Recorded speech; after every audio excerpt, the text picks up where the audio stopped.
Hello, here's a brief biographical description of Carl Friedrich Gauss, the German mathematician and physicist. I mean, he's one of the greatest mathematicians that's ever lived, but he also did physics as well. I mean, he was a multi-talented guy. He was born in Brunswick, so that's sort of above middle of Germany. So it's like hitting a treble 20 on a dartboard that is Germany. And he was born unusually compared to a lot of these biographies I've been going through. He was born to a working class family, and his father worked in a number of working class jobs. He was a butcher, a gardener, a bricklayer. His mother was illiterate, so he wasn't born into the wealth that you see with a lot of these scientists back in the day. But he was spotted as a child prodigy in maths when he was very young. I mean, some of the things that he was doing by the accounts that they have of when he was in primary school age are just astonishing. Where he'd be adding up the numbers from 1 to 100 in like a second or something, because he'd be spotting those sort of patterns for adding up series, the sort of things that we learn when we're in sixth form nowadays of how to add up arithmetic series, and he was just seeing these things with mathematical intuition and talent. And because he was spotted as his child prodigy, he was then sent off to college.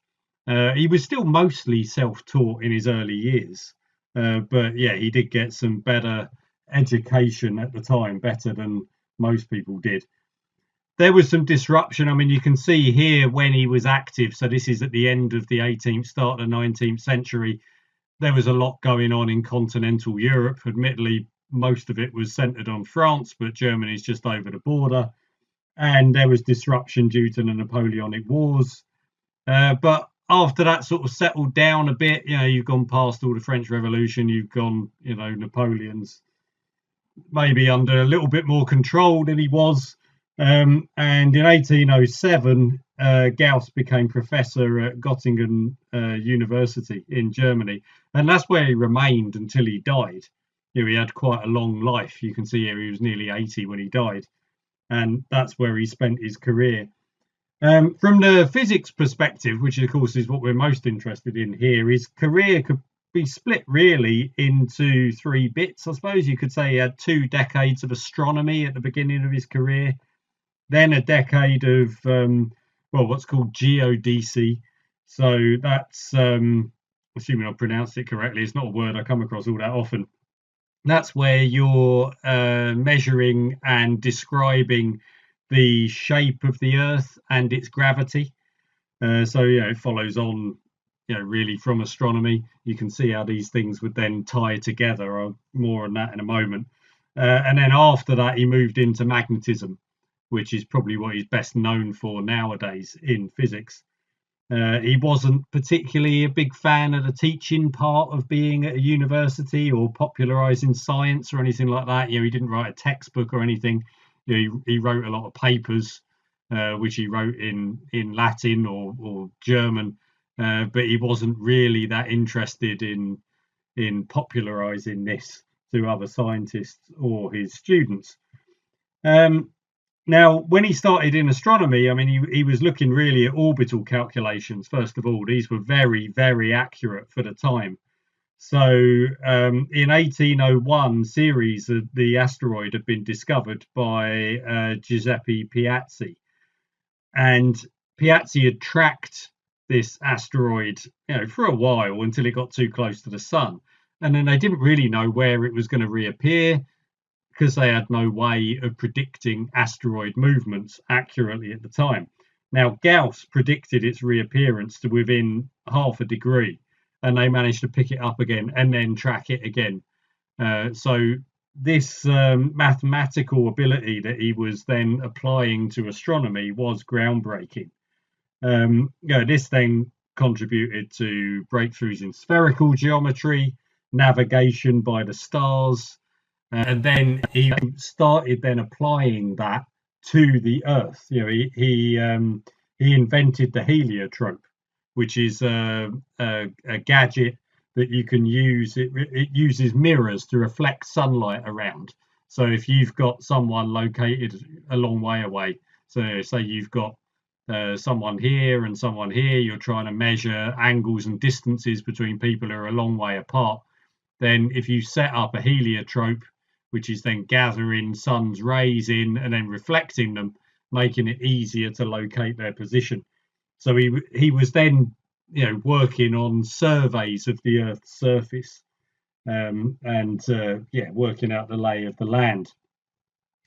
This then moved into differential geometry, which again, it was groundbreaking new theories in mathematics that he was then applying to physics. He was doing so in this differential geometry. It was a way of analysing surfaces. So say you had a 2D surface, say the surface of a sphere, then Gauss came up with a way of analysing that surface just as a 2D surface, not necessarily as having to treat it as a 2D surface in 3D space. So there was a way of just considering that surface, and indeed it was Gauss. You can see this is, if you watch my earlier videos on non-Euclidean geometry, how this is starting to get into this non-Euclidean geometry, issues with a parallel postulate and such like. You can have parallel lines at the equator of a sphere, which then end up not being parallel when you get to the poles. And it was Gauss who coined the term non-Euclidean geometry. So he was pushing all of these boundaries here, and indeed, he did a lot of work on the parallel postulate. His study of the Earth then led him to look at terrestrial magnetism, so the Earth's magnetic field. He started reading about the discoveries of Faraday and such like in the 19th century. He became particularly interested in electromagnetic induction. So all of this expertise that he'd built up, both in physics, theoretically and experimentally, and his just unparalleled expertise at mathematics, this then made him very well suited for moving into magnetism. It led him to, what are now known as the first two of Maxwell's equations.